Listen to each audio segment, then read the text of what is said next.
आज का जो हमारा टॉपिक है बेसिकली क्या है, ट्रांजिट इस्कीमिक अटैक। सबसे पहले आपको ट्रांजिट का मतलब पता होना चाहिए। ट्रांजिट का मतलब होता है वेरी शॉर्ट टाइम, ऐसा प्रोसीजर शॉर्ट टाइम के लिए रहे उसे बोलते हैं ट्रांजिट।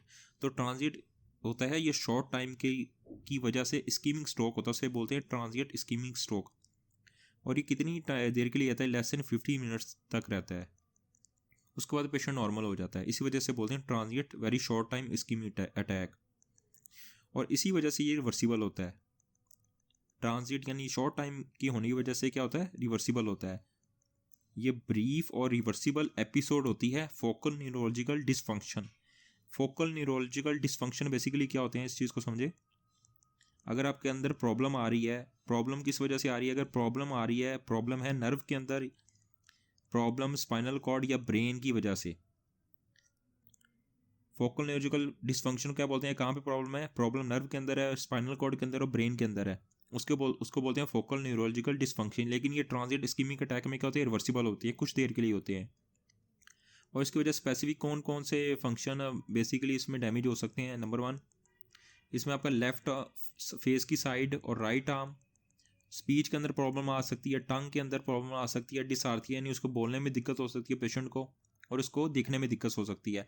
देखिए, एक पेशेंट है, वो कुछ देर के लिए उसको ट्रांजिट इस्कीमिक अटैक हुआ है, और ड्यूरिंग अटैक को क्या है, वो उसको देखना बंद हो गया है, या उसको क्या होगा, उसको डिसार्थिया हो गया, उससे सही बोला नहीं जा रहा, या उसके राइट आर्म में पेन है, लेफ्ट साइड का फेस है, उसमें क्या होगा, वो सही से वहाँ पे मूवमेंट नहीं हुई है, तो उसको बोलते हैं पेशेंट को क्या हुआ, फोकल न्यूरोलॉजिकल डिसफंक्शन हुआ था, उसको क्या हुआ, ट्रांजिट इस्कीमिक अटैक हुआ है।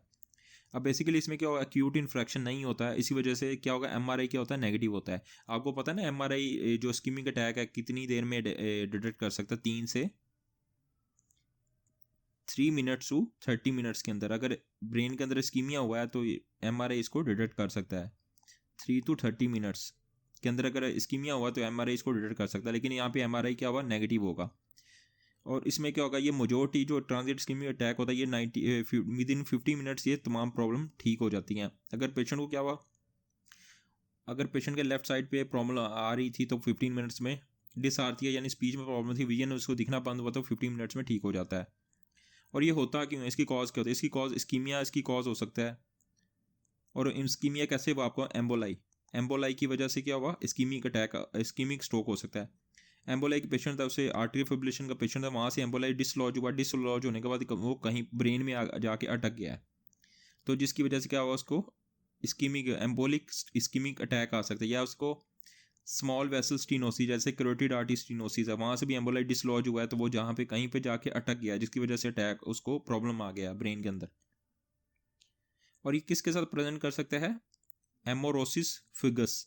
एमोरोसिस फिगस में बेसिकली क्या हुआ, देखें, एक पेशेंट है, आपके सामने एक पेशेंट है, उसको क्या है, उसको ये आपकी उसकी कैरोटिड है, उसको कैरोटिड आर्टरी स्टीनोसिस है, तो कैरोटिड आर्टरी की डिजीज़ है।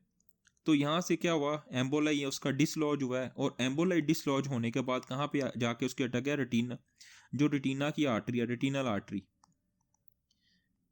रेटिनल आर्टरी जहाँ पे जाके उसने इसको ब्लॉक कर दिया है।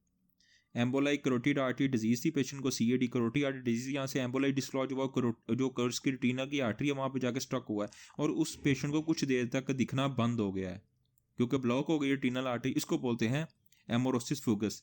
इसमें क्या होता है, कुछ देर के लिए यानी transit very short time vision loss होता है। कैसे होता है?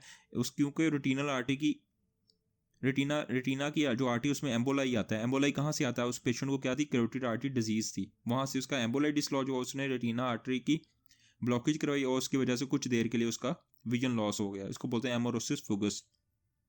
और इसी किस में होता है? ये ट्रांजिट इस्कीमिक स्ट्रोक में होता है, अटैक में होता है।